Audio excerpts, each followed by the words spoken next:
Olá, bem-vindo à aula 2 de segurança. Essa aula é a primeira parte da nossa introdução à disciplina.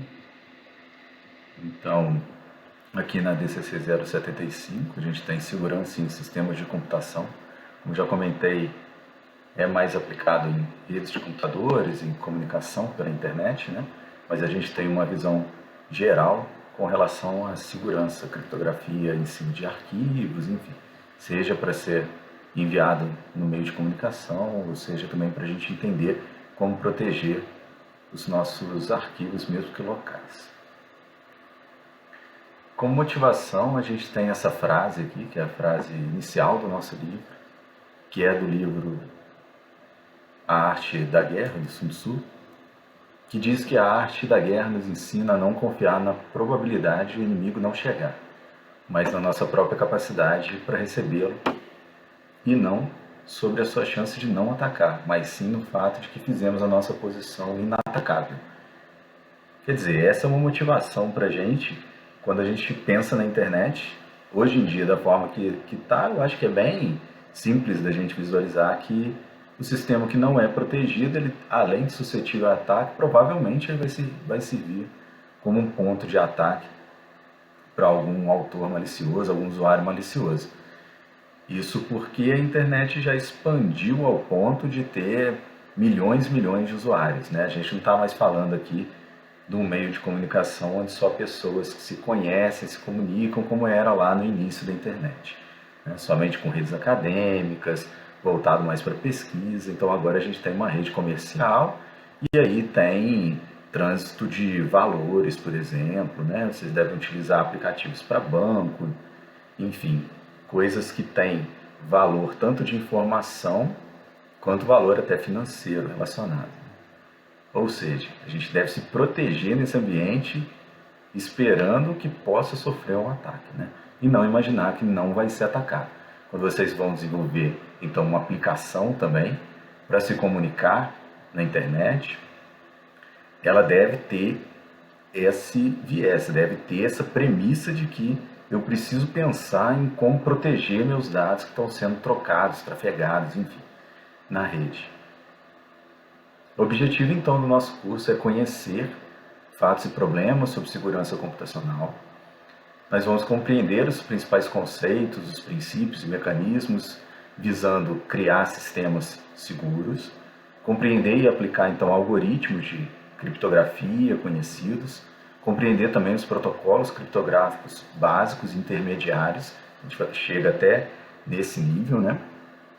E empregar ferramentas também, ferramentas que sirvam de suporte para a segurança da informação. A ideia é que vocês saiam desse curso, então, com a visão geral sobre segurança, desde a parte de desenvolvimento até a parte de utilização de ferramentas existentes. Como visão geral para a segurança, a gente tem que a segurança da informação, ela vem cada vez mais incrementando seus requisitos, né? Como eu comentei no início da aula, você tem mais e mais usuários, mais e mais aplicações utilizando a comunicação pela rede. Então, mais e mais você precisa pensar em segurança e aplicar mecanismos de segurança. Existem as exigências tradicionalmente prestadas pela física e mecanismos administrativos, né? Eu estou falando, por exemplo, de você proteger o seu dispositivo mesmo fisicamente. Então, você tem um cadeado, por exemplo, associado. E aqui no nosso caso, como é um ambiente virtual, a informática, a computação, ela vai exigir ferramentas automatizadas, ferramentas virtuais que protejam, no nosso caso, principalmente o que está dentro do nosso dispositivo. Então, os arquivos e informações armazenadas.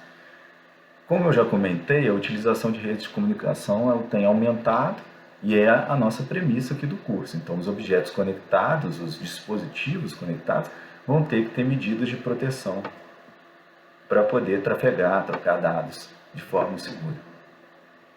Como definições, a gente tem aqui alguns conceitos, né? Mas para deixar a nomenclatura mais clara, então, segurança computacional. O que é? É um nome genérico para um conjunto de ferramentas projetado para proteger os dados e impedir contra ataques dos hackers, né? Os hackers eles vão ser aqueles usuários que, além de descobrir uma falha, vão produzir algum efeito negativo utilizando aquela medida, aquela falha de segurança, né? Então, o hacker ele vai conseguir identificar o problema, né? E ele pode, então, ser um usuário malicioso que vai usar esse conhecimento que ele tem, essa vulnerabilidade que ele descobriu, para atacar, para roubar informações, por exemplo. E o que a gente quer aqui na segurança computacional é contra-atacar esses hacks, os protegendo, né, ou impedindo, ou então contra-atacando de alguma forma esse usuário malicioso, esse acesso indevido. Na segurança de rede, são as medidas destinadas a proteger os dados durante a transmissão. Então aqui já é mais pontual, né, que é com relação à transmissão de dados em uma rede de computadores. E a segurança da internet são todas as medidas para proteger tanto os dados durante a transmissão, como a coleção de dados que são trafegados nas redes interconectadas, né? Então agora a gente já pensa não só em rede local, na transmissão, então, por exemplo, não só a proteção da comunicação em uma rede sem fio, por exemplo, que está dentro da sua casa, por exemplo, mas também na interconexão dessas redes. Então, saiu da sua casa, passou por servidores na internet geograficamente distribuídos, os seus dados devem estar protegidos. Isso aqui é a segurança na internet. Nosso objetivo aqui principal vai ser focar no último conceito que a gente viu, que é a segurança da comunicação pela internet, a segurança da internet. Então isso vai consistir em medidas para dissuadir, para prevenir, detectar, corrigir todas quaisquer violações de segurança que envolvam transmissão e armazenamento da informação que trafega na grande rede.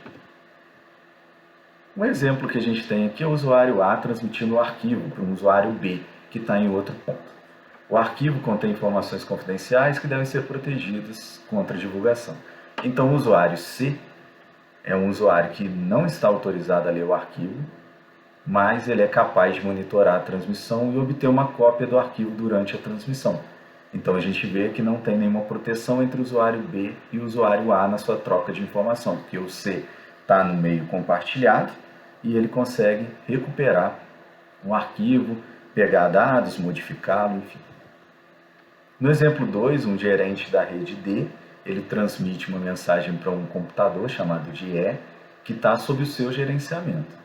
A mensagem vai instruir o computador E a atualizar um arquivo de autorização que inclui lá identidades de diversos usuários que deverão receber acesso a esse computador. Então é como se fosse um arquivo de configuração onde você diz quem pode e quem não pode acessar aquele computador. Então vamos supor que agora um usuário F ele intercepta a mensagem que o gerente está enviando de alteração daquele conteúdo e altera aquela mensagem de forma que ele possa incluir ou excluir entradas e depois encaminha essa mesma mensagem para E. Ou seja, ele estava no meio da rede, agora ele modificou o conteúdo da mensagem que o gerente estava mandando para alteração do arquivo de controle de acesso e então alterou quem, por exemplo, pode entrar, né, naquele dispositivo. Então, nesse caso, ele encaminha a mensagem para E, ele só alterou no meio do caminho, que vai aceitar a mensagem como se tivesse vindo do gerente D e atualiza o arquivo de autorização conforme solicitado. Vocês já podem visualizar aí que tem um problema com relação a controle de acesso, né? A segurança, como não estava existindo ponta a ponta, o que aconteceu foi que um usuário malicioso ficou no meio, ouviu o que estava acontecendo, modificou o conteúdo e repassou de forma alterada, né?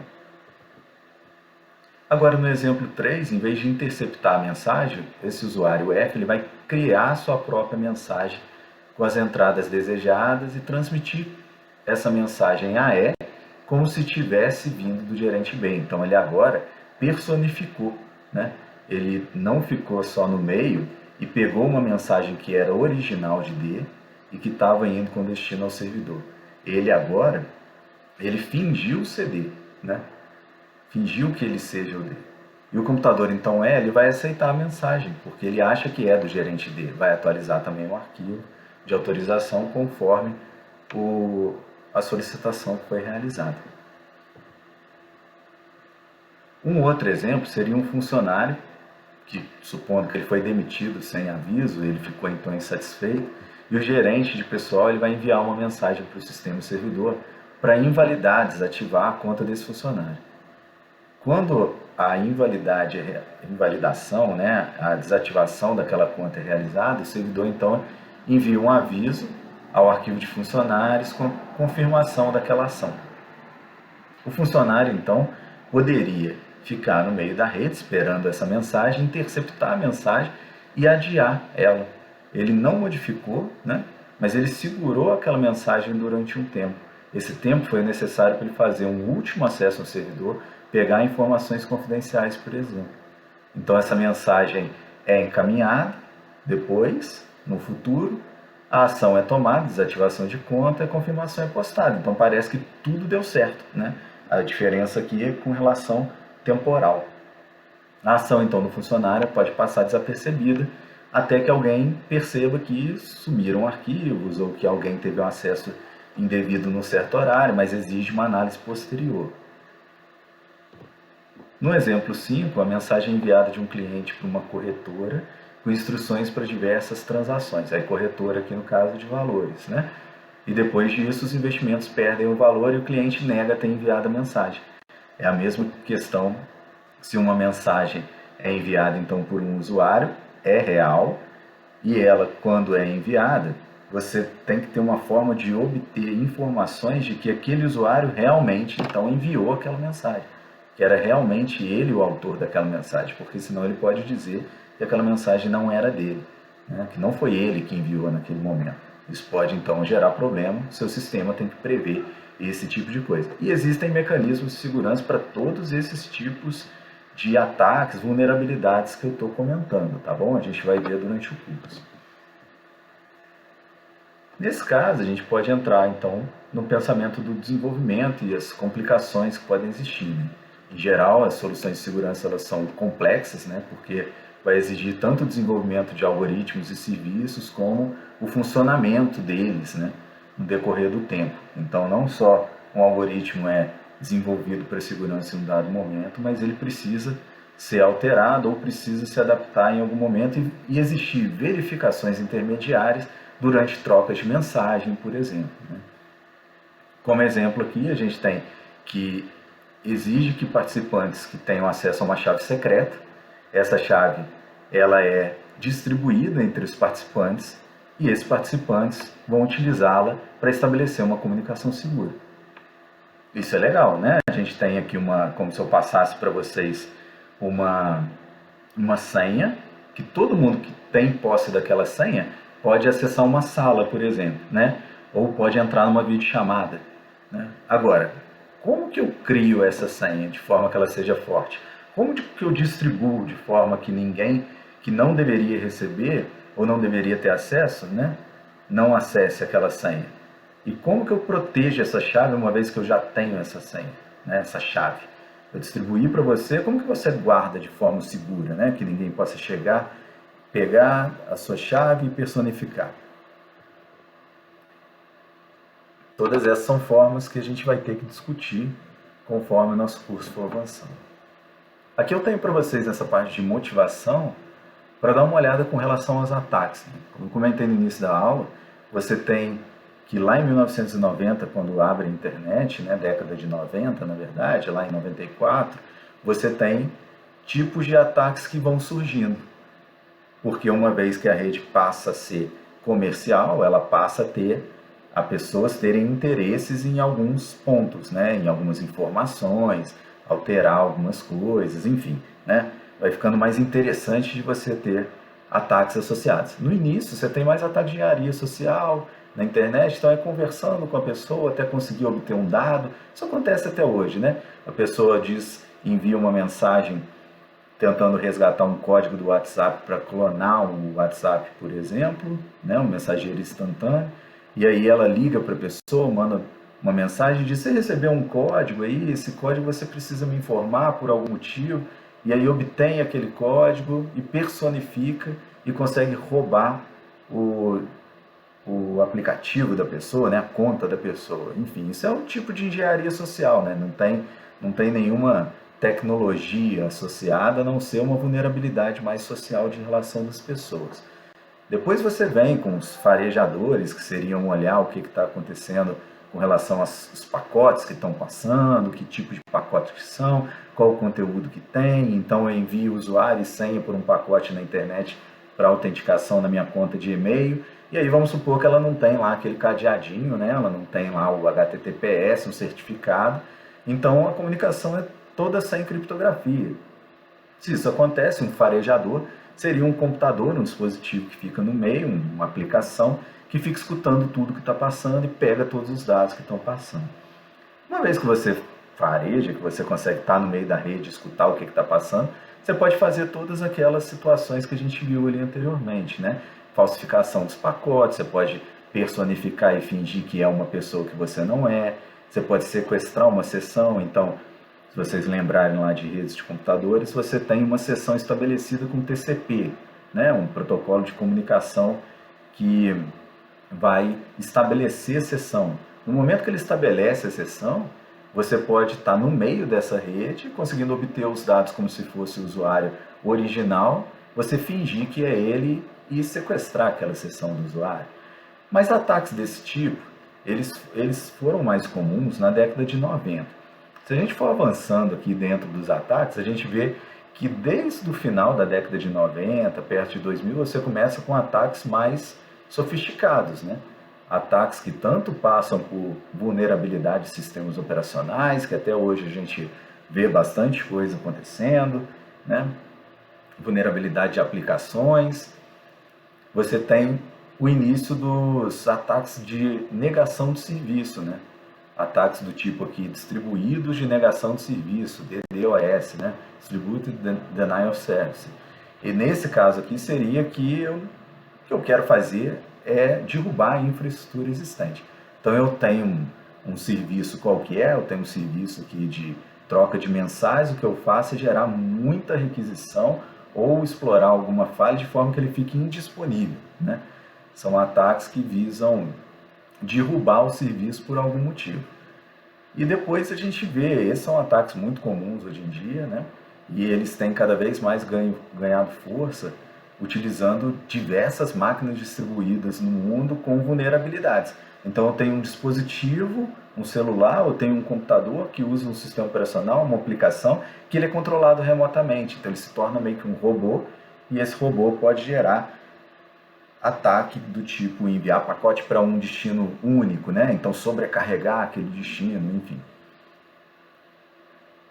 Aqui tem um link que vocês podem acessar, que são algumas palestras do CERT, e abrindo aqui para vocês, a gente tem que nessas palestras, uma das últimas palestras do final de 2020, o que a gente vê é a explicação do que o CERT, né, que é esse Centro de Tratamento de Incidentes, ele tem visto no Brasil, né, o que tem acontecido, né? Além do CERT promover tratamento de incidentes, de ataques, identificar os maiores ataques, analisar a tendência do tipo de ferramentas que estão sendo utilizadas para tratar os ataques, ele também provê cursos, palestras, é um repositório bem interessante para vocês olharem. Então, no CERT, com tratamento de incidentes, ele tem uma área bem interessante, onde ele mostra que ele tem um tratamento, né, com relação a incidentes, utilizando várias ferramentas aqui, as estatísticas voltadas para isso, que está dentro desse cert.br/stats. Então, vale bastante a pena dar uma olhada nesse link e entender, né, essas estatísticas aqui, dar uma olhada em geral com relação aos ataques. Tem um próximo slide nessa apresentação aqui que mostra a quantidade de ataques que aconteceram, um total de incidentes, né, reportados. A gente vê um número grande aqui em 2014, quando o Brasil sediou a Copa do Mundo. Então, a gente vê que assim, o número vem crescendo desde lá, de 2000 até hoje em dia, o número é expressivamente maior, né? Então, os ataques mais comuns aqui em 2020 foram com relação a credenciais que são simples, né? Credenciais, o que ele quer dizer? usuário e senha, né? A pessoa que utiliza só usuário e senha, não usa multifator de autenticação. Então, normalmente quando você acessa por um dispositivo e aí ele reconhece que seu dispositivo não é um dispositivo comum de utilização sua, por exemplo, ele pode usar um outro fator de autenticação.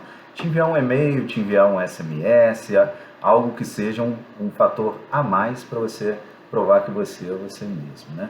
Ataques também a servidores de e-mail, acesso remoto, principalmente agora em dispositivos de internet das coisas. Então, tem muito ataque voltado para câmeras, smartphones, TVs inteligentes, roteadores e modems de banda larga. Para quê, principalmente aqui? Para servir de ataque, de atacante, né? De um robô para você acessar tanto o conteúdo que ele tem, mas ele também servir como uma máquina, né? Para processamento para você, seja para enviar dados, por exemplo, como um ataque para algum destino, como eu comentei, ou minerar criptomoedas, enfim, tem diversas utilidades, né? Esses equipamentos que são invadidos. Então aqui tem um detalhamento maior também, dizendo as portas relacionadas aos serviços, quais tipos mais de ataque que estão relacionados a eles, com relação a ataques do tipo de fraude, scam.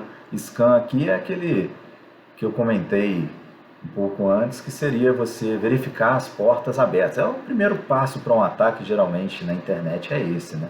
É você verificar quais serviços estão rodando naquela máquina e aí descobrir qual versão do software que está rodando e procurar por vulnerabilidades. A partir daí você às vezes encontra um software, por exemplo, que está rodando, que tem uma vulnerabilidade conhecida. Então isso facilita bastante a invasão ou exploração dessa falha pelo atacante. Então convido vocês a dar uma olhada nesses links, tá? Ver essa parte de... Tem várias palestras também no CERT que vocês podem assistir, palestras do ano de 2000, por exemplo, voltadas desde a parte de segurança mesmo, tá? O papel da criptografia aqui no ecossistema da internet, por exemplo, é interessante para vocês verem o que tem sido feito, por mais que seja uma visão mais geral. Mostrar também, passar para pessoas conhecidas a utilização da internet de maneira mais segura, a gestão de incidentes, a proteção de dados pessoais, que agora está bem em voga, né? Tem também as cartilhas do CERT, que são muito interessantes, e aí tem um passo a passo aqui, desde como utilizar com segurança a internet, golpes mais comuns na internet, até você avançar para a parte de segurança em redes, né? Segurança de dispositivos móveis. Então dá uma passada com vocês aqui em segurança de redes, dá uma comenta em geral que os tipos de ataques mais comuns, né, de força bruta, negação de serviço, mas podem ficar tranquilos que a gente vai ver durante o curso várias dessas partes aqui. O que vocês tiverem dúvida também podem me procurar sem problema.